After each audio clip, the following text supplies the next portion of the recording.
Do you want to be better at handling your emotions and not just react to the world, but actually be aware of what's going on around you and then listen to your emotions and your thoughts and figure out which one is right? Well, my name is Markbarner. I'm a health nut and a spiritual mentor. I want to teach people what I learned myself, and I'm no expert, but I definitely have walked the walk a lot of the times. So a lot of men have grown up thinking or learning from their parents that when we have emotions, we're not allowed to feel them long enough. If we get angry, we go to our room, depending on what generation you are, go to your room and come out when you're okay. This is like, you have to deal with your own emotions, and you're not allowed to share or even project your emotions onto other things. You're not allowed to make mistakes because you will only be forgiven if you take responsibility.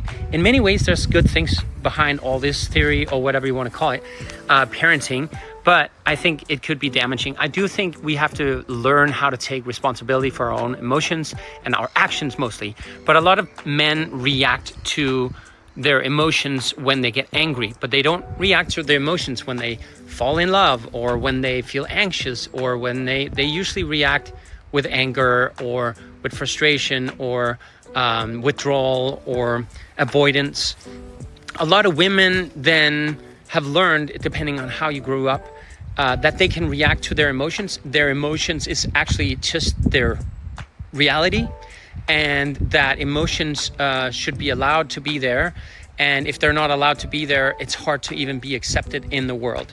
If we're not allowing these emotions to exist in our bodies, it's like saying what you feel is not true, but yet your body is here on earth and it's feeling all these things. So I think the key takeaway from all of this that I learned is that you have to know the difference between your mind and your emotions, and you have to figure out whatever it is, don't just react to it, sit with it.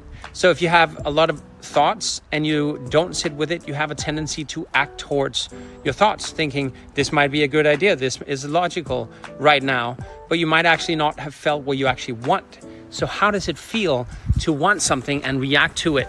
And how do you go around when you then have an emotion and you logically think, well, I'm feeling scared, so logically I want to run. But that's the emotion allowing you to react to it, and so go with it.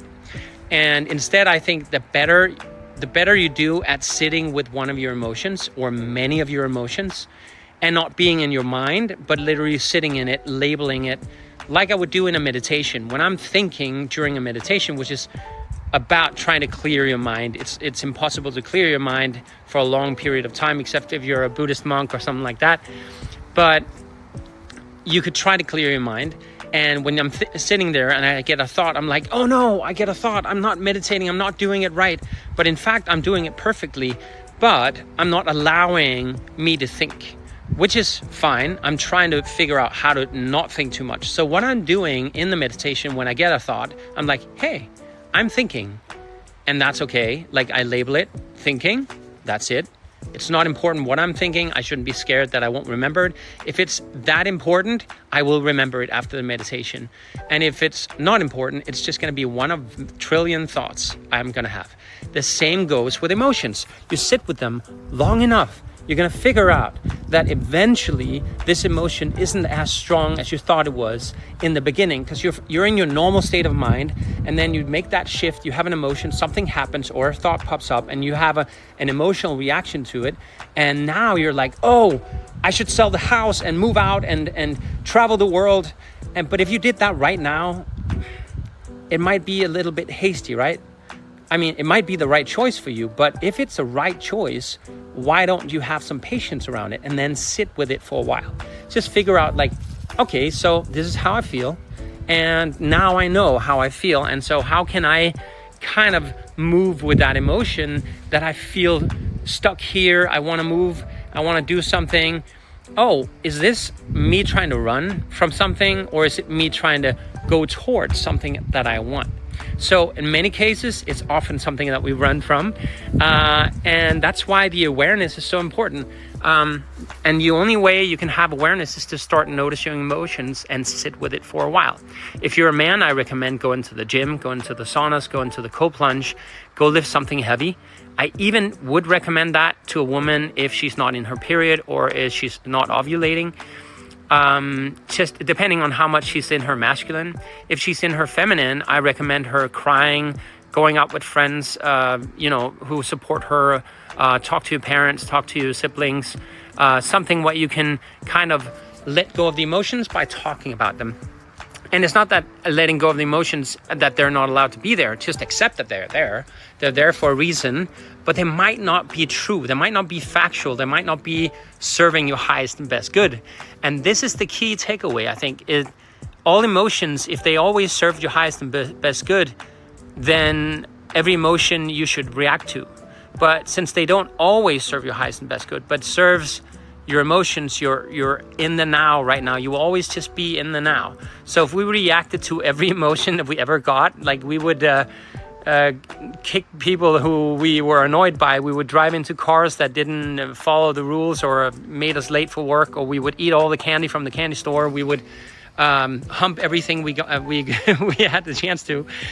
So I think allowing yourself to sit with the emotion is really the key, and determining, is it a mind, is it mentally, or is it emotionally something that you should react to or not. In my case, I think sitting with it for a while, meditating, maybe even getting annoyed, like punching. I have a tendency to, if I really want to figure out what this emotion is, instead of putting some big action behind it, I tend to go punch a pillow or yell or go have a piece of whatever sugary thing. But that might actually be an escape from what I'm feeling.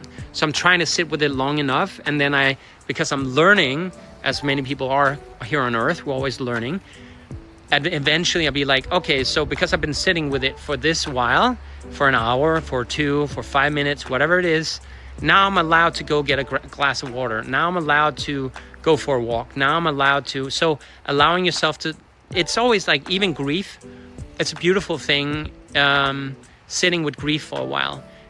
Just say okay, I'm super sad. I'm going to sit with this for 15 minutes. I'm going to put a timer, and I'm just going to grieve as much as I can because of someone I love died, or I left an ex, or an ex left me, or whatever it is. Sitting with the emotion is really strong, because eventually you're going to learn the 5 core emotions. And if you're curious about the 5 core emotions, you can comment coaching down below, and I actually have a 30-day course where you and I together on daily videos, almost like this, will go back to back, side by side, down the path of knowing each little emotion that's important. And within one of the 5 core emotions, there's many other emotions. But when you know the 5 core ones, you can easily navigate through the terrain of emotions, and also understand acting to them is not the key. And also, I would say, if you're a man, most women don't know this, but I think most men don't know this, but women often tell us, oh, you just talk about your emotions and then you'll feel better. That's the feminine energy, and that's very true for the feminine energy. So it depends what type of man. You don't have to be a feminine man to do that. You can also be a very masculine man, but you're emotionally intelligent masculine man, then it might help you. But if you're a very masculine man and you're not in touch with your feminine on that side, on the emotional side, then it can actually make the problems worse. And we even see this according to science, that some men actually felt worse going to therapy. It made it even more traumatizing than forgetting what they went through, or at least doing some exercises. So let's practice. Next time you go through this war, or next time you go through a breakup, are you going to do the same things, or are you going to maybe practice doing this and this and that, instead of talking about the actual breakup and how much it hurt you? Whereas the feminine and the woman, typically, except if she's in her masculine energy, she would love to talk about it again and figuring out what it is, even if it's hard, even though it hurts, and all these things, because it teaches her to go through the emotions and sit with the emotions. And the tip for men: if you can sit with the emotions of your woman, she's gonna feel so safe and secure with you. And eventually that is gonna make her so happy. And getting a woman to feel safe and secure is the key to a really good most balanced relationships. So that's it. If you like my tips from now, you can follow me for more. And I'm markbarner. And I hope to see you again.